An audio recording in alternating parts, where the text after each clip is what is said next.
어느덧 2024년이 다 지나갔습니다. 2024년 동안에는 상당히 많은 인공지능 기술과 새로운 기술들이 등장하였고 많은 변화들도 있었습니다.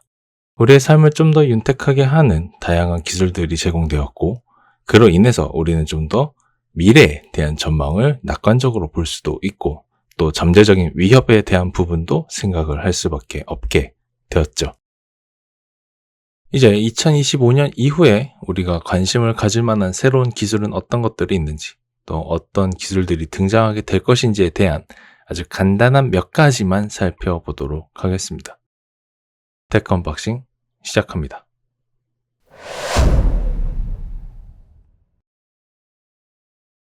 첫 번째로 살펴볼 새로운 기술의 전망은 바로 로보틱스에 대한 부분입니다.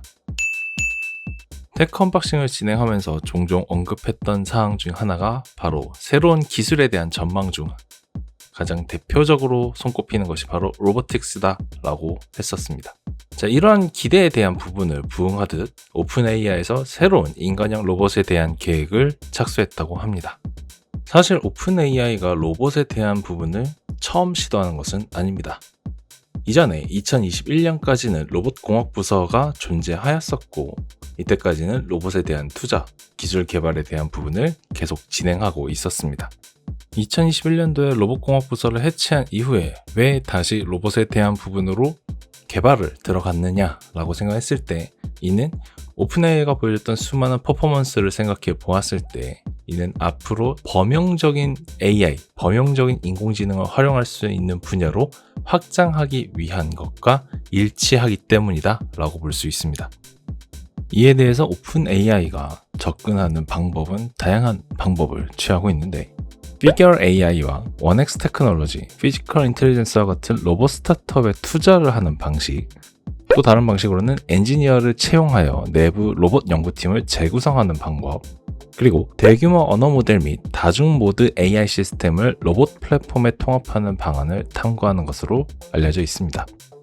이 외에는 가장 대표적인 방법이 Figure AI와 같은 파트너와 협력하여 인간형 로봇을 위한 차세대 AI 모델을 개발하는 방법으로 적극적으로 고민하고 있는 것으로 알려져 있습니다. 이 Figure AI와 오픈AI의 협력은 오픈AI의 언어 처리 및 추론 전문 지식을 활용해서 피규어의 개발을 가속화하고 로봇을 통해서 일상활동에 통합하는 방식으로 혁신적인 변화를 만들어내는 것을 목표로 하고 있다고 합니다. 특히나 이 파트너십은 피규어가 6억 7,500만 달러의 규모로 시리즈 B 투자 라운드를 성공적으로 마무리한 시점에 이루어졌으며 회사 가치 또한 엄청나게 고평가가 되었습니다. 이 피규어 AI에는 마이크로소프트나 엔비디아, 제프 베이조스와 같은 기술 대기업들의 투자도 역시 포함이 됐었고요. 피규어가 보여준 퍼포먼스 같은 경우에는 피규어 01 로봇이 실시간 대화를 수행하고 자율적으로 작업을 수행하는 능력을 오픈 AI와 함께 시연을 했었던 것으로 유명합니다.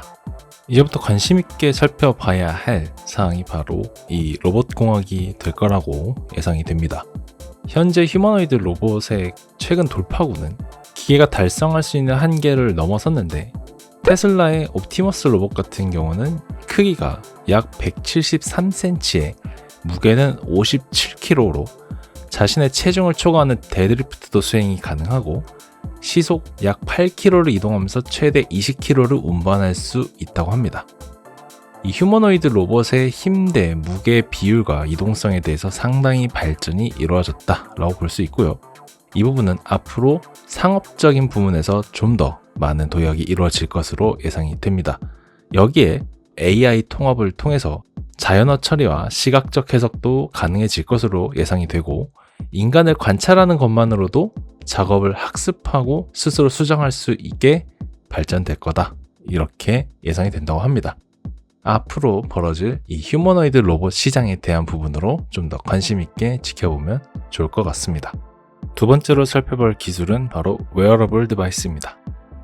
우리가 그동안 알고 있었던 웨어러블 디바이스들은 대부분 관측을 위한 용도로 사용을 해왔습니다.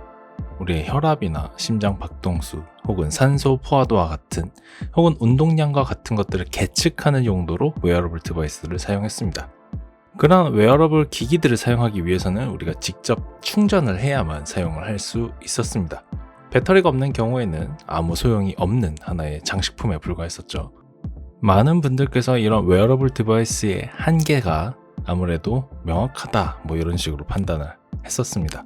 웨어러블 디바이스로 할 수 있는 방법이라든지 이것을 충전하는 방법이라든지에 대한 혁신이 이루어지기 힘들 것이다 이렇게 판단을 했었죠. 하지만 이런 스마트 웨어러블 디바이스들에 대한 기술 혁신, 개발은 계속해서 이루어졌었고 최근에 한 사례를 통하여 앞으로의 이 웨어러블 디바이스 시장이 얼마나 또 혁신을 일으킬지에 대해서 한번 알아보고자 합니다. 퀸즐랜드 공과대학교의 연구원들이 초박형 그리고 유연한 열전 필름을 개발하여 체온을 전기로 변환하는 획기적인 솔루션을 개발하였고 이를 통해서 웨어러블 기기를 구동할 수 있게 되었다고 발표했습니다. 이 혁신은 헬스케어 모니터링 및 피트니스 기기부터 스마트 의료에 이르기까지 다양한 응용 가능성에 대한 부분을 제시할 수 있게 되었으며 전력 밀도를 향상시키고 자가 지속 가능하며 환경 친화적인 웨어러블 디바이스의 길을 열었다라고 평가할 수 있습니다. 이 열전 필름 같은 경우에는 신체의 주변 환경 간의 온도 차이를 전기 에너지로 변환하는 제백 효과를 활용한다고 합니다. 그래서 이 필름 같은 경우에 체온으로부터 전기를 생성하게 되고 이 혁신적인 기술은 온도 9배에 노출되었을 때 전류를 생성하는 반도체 재료를 사용하고 필름의 유연성은 피부와의 편안한 접촉과 효율적인 열 전달을 가능하게 한다고 합니다. 이 필름의 주요 특징은 두께가 단 0.3mm로 다양한 웨어러블 기기에 매끄럽게 통합이 가능하며 피부에 착용 시 제곱센티미터당 최대 35 마이크로와트 생성이 가능하다고 합니다. 또한 배터리 없이 소형 전자기기를 구동할 수 있는 잠재력을 가진다라고도 볼 수 있고 기존의 제조 공정과의 호환성과 확장성을 통해서 상업적인 부분으로 실현 가능성을 제공할 수 있는 그런 필름이다 라고 합니다. 웨어러블 디바이스 시장이 점점 침체되고 혁신이 발생하고 있지 않은 이런 상황에서 앞으로의 웨어러블 디바이스에 대한 미래가 훨씬 더 낙관적인 전망을 보일 것 같습니다. 이 자급자족 웨어러블이라고 하는 표현으로 생각했을 때 이 기술은 자원이 많이 소모되는 배터리에 대한 의존도를 줄이고 내장된 온도 조절 기능을 갖춘 스마트 의류 개발을 지원할 수 있게 될 것으로 보이고요.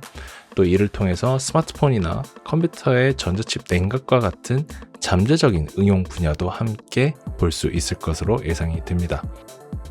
열전도 배터리 개발은 단순히 웨어러블 디바이스에 대한 전망만 낙관적으로 보는 게 아니라 현재 계속 화두가 되고 있는 환경 친화적인 그리고 지속 가능한 어떤 기술 개발에 대한 부분으로도 크게 기여를 할 수 있지 않을까 기대를 하게 됩니다. 이런 디바이스들이 발전을 하게 되면 아무래도 이제 배터리와 같은 전자 폐기물들이 크게 줄어들 수 있을 거고 웨어러블 기기뿐만 아니라 다양한 전자 디바이스, 전자 기기들에 대한 기기의 수명도 같이 연장을 할 수 있지 않을까 이런 부분으로 기대가 됩니다. 네, 마지막으로 준비한 얘기는 100년 전, 그러니까 1925년도에 발표한 아치볼드 몽고메리 로우가 발표했던 어떤 기술의 선견지명에 대한 뉴스입니다. 아치볼드 몽고메리 로우는 오늘날 흔히 볼 수 있는 여러 가지 기술 발전에 대해서 정확하게 예측을 했습니다. 그의 예측에는 특정 시간에 사람을 깨우기 위한 라디오 알람 시계의 사용이나 현대 스마트폰과 유사한 개인 통신기기, 그리고 뉴스나 엔터테인먼트를 위한 확성기와 텔레비전 기기의 광범위한 채택이 포함되어 있었습니다. 로우는 또한 에너지 생산을 위한 풍력 및 조력 발전의 이용, 이동성 촉진을 위한 무빙워크와 에스컬레이터의 구현 같은 것들을 예상했었습니다. 이런 예측은 당시의 신흥 기술로부터 추론하고 한 세기 후 일상생활에 미칠 잠재적 영향을 상상하는 로우의 놀라운 능력이 반영되었다라고 볼 수 있는데요. 아직까지 미실현된 예측도 있습니다. 그 부분이 사실 가장 흥미로운 부분인데요. 아치볼드 로우가 2025년 예측한 많은 부분 중에 가장 야심찬 예측 중의 일부는 아직 실현되지 않았습니다. 아치볼드 몽고메리 로우가 예측한 기술은 바로 무인 항공기 UAV와 무선 유도 시스템 분야 쪽을 조금 더 예측을 많이 했었습니다. 1917년도에 로우와 그의 팀은 세계 최초의 무선 제어 로켓을 개발했었고 이게 현대 유도 미사일의 전신이었다고 합니다. 1차 세계대전 동안 무선 제어 항공기에 대한 작업이 무선 유도 시스템의 아버지라고 칭호를 만들어주게 되었고요.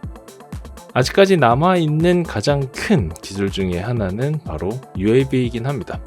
그리고 그것을 확장한 바로 UAM, 도시항공 모빌리티와 같은 분야로 좀 더 활용될 것으로 기대된다라는 거죠. 사실 UAV 같은 경우는 군사용으로는 가장 많이 사용을 하고 있습니다. 드론을 통해서 최근에 우크라이나와 러시아 전쟁에서도 이게 전쟁에서 사용되는 안 좋은 사례로 보고 있긴 하지만 그런 분야로도 개발이 되고 있고요. 이 외에 탐지를 위한 드론을 활용한 촬영이라든지 데이터 전송이라든지 상업적으로는 이제 물류나 택배와 같은 형태로도 활용을 하고 있죠. 국내 시장 상황에 대한 부분을 잠깐 언급하자면 지금 현재 드론 산업의 규모가 2016년도에 세계적으로는 7조 2천억 원, 국내는 704억 원이었다가 2022년도에 세계적으로는 43조 2천억 원, 국내는 1조 4천억, 2026년도의 전망치는 세계적으로는 90조 3천억 원, 국내는 4조 4천억 원 정도로 예상합니다. 이에 대한 금액을 봤을 때는 가파르게 올라가는 것으로 확인이 되죠. 아치볼드 몽고메리 로우가 예상한 게 이 정도로 구체적인 수치까지는 아니었을 겁니다. 하지만 기술 자체에 대한 부분, 근본적인 틀 자체에 대한 예측으로는 크게 벗어나지는 않았을 거라고 생각이 들고요. 앞으로 우리가 나타날 신기술이라든지 새로운 혁신에 대한 부분도 이런 부분이 반영돼서 나타나지 않을까 싶습니다. 물론 예측대로 무조건 진행해야 되는 것도 아니긴 하지만요. 참 오랜만에 테크 언박싱을 준비하고 제작을 해보았습니다. 2024년에 테크 언박싱을 하면서 여러가지 인공지능 기술에 조금 더 초점이 둔 컨텐츠들만 제작을 하다가 전체적인 테크, 전체적인 기술에 대한 부분을 다루고 싶었는데 이렇게 연말에 마지막 컨텐츠로 제작을 하게 되었습니다.